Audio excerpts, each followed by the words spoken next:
you done now? Broadcasting live from Houston, Texas, and around the world.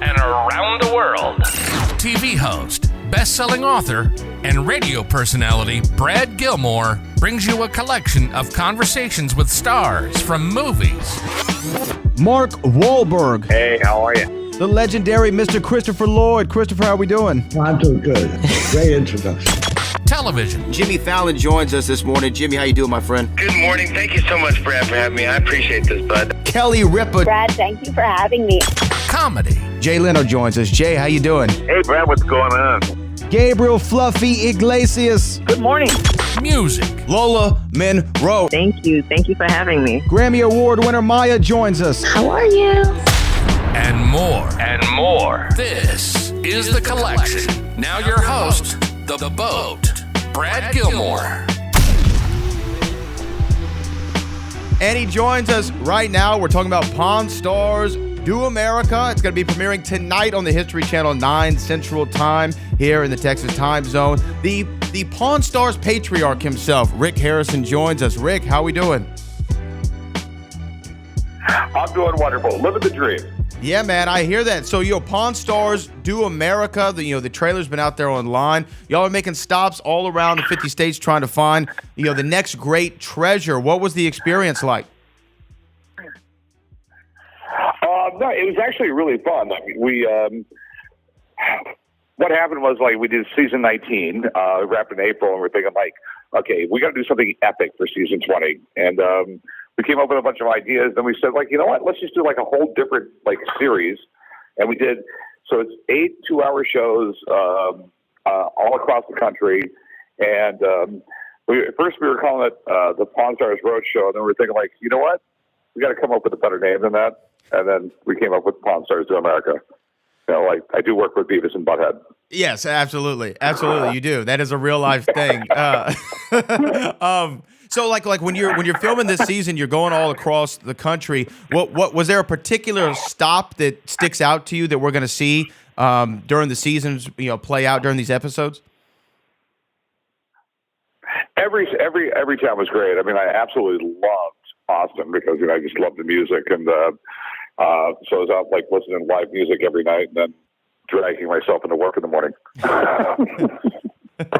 Austin's a great town. But when you're going on these things, I mean, where are you finding the best items? Are you going to do you do antiquing? Does Rick Harrison antique all the time? Is that something that you do?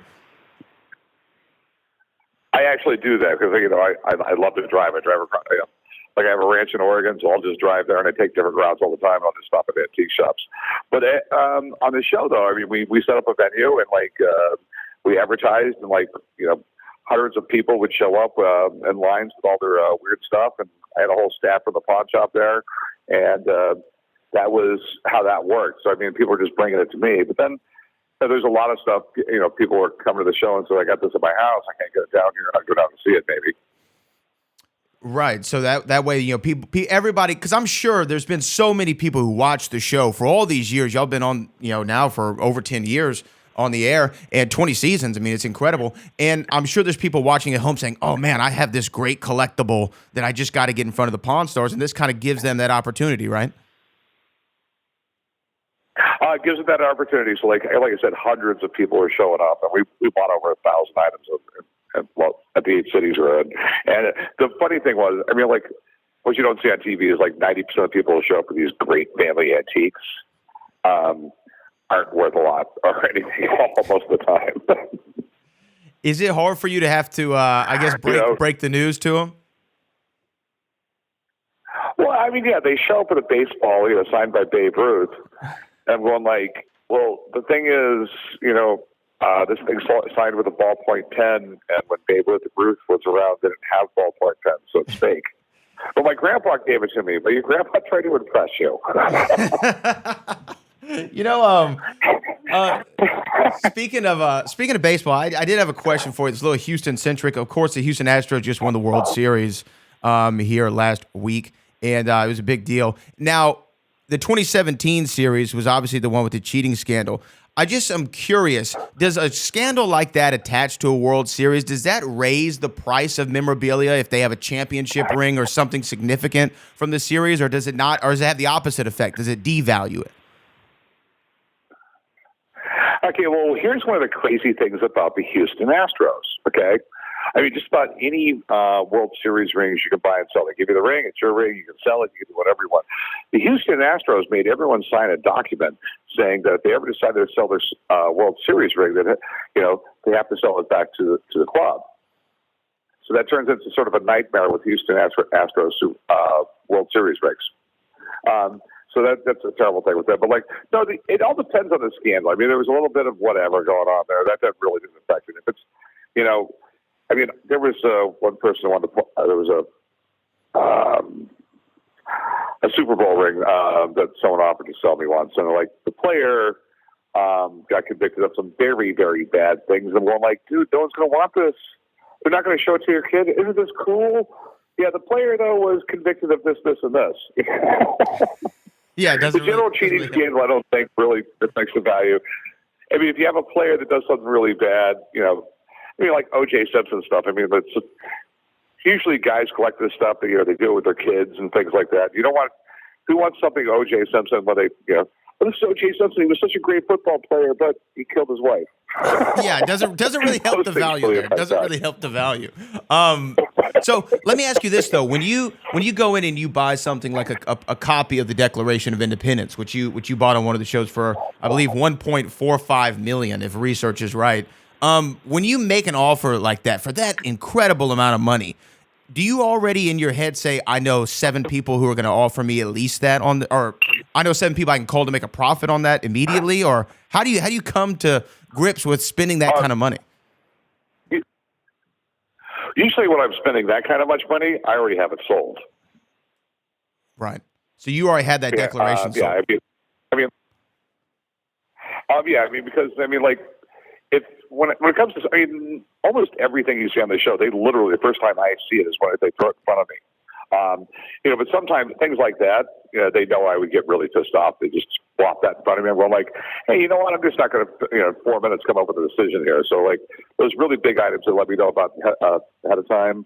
And I start making a lot of phone calls and have a lot of, get a lot of research done. And then I call up a few gazillionaire customers and start getting, hey, what we pay for this? It's just incredible that you I'm sure that the network that you have of collectors is off the charts. What do you think, though, Rick, has made this show so successful? Because there's been a lot of people who try to do a similar show to y'all. There's been some moderately successful ones on History Channel, ones that I enjoyed, like American Restoration or Counting Cars. None of them have the longevity that Pawn Stars have. Why do you think that is? Well, one of the first reasons why is because I'm a family show. I mean, I told them from day one I would never film a TV show. I'd be embarrassed for my mother to watch. It's always a family show, always going to be a family show. There's no super drama or anything like that. And, I've seen a lot of these other shows on other networks, and these people have no idea what they're talking about. It's baffling that they don't fact check them. But, the show's different every time. You know what I mean? It's not like you get a motorcycle show. There's only so many things you can do to a motorcycle before things get boring, and you're going to use all this crazy family drama. With me, the show is you definitely have no idea what you're going to see when you turn on the show. I film it so you can turn the show on in the middle of it, okay, and still enjoy it. It's comfort TV, and like I said, I pounded in a coin chum every day. Like today is going to be the best show you've ever filmed.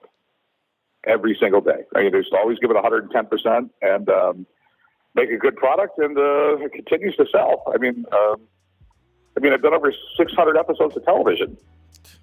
It's incredible. People would only dream to do that. If in their television careers have 600 episodes, 20 seasons. Pawn Stars Do America debuts tonight at 9 Central. Rick Harrison, thanks so much for joining us this morning, and continued success for Pawn Stars for you. Thank you very much. All right, bye-bye.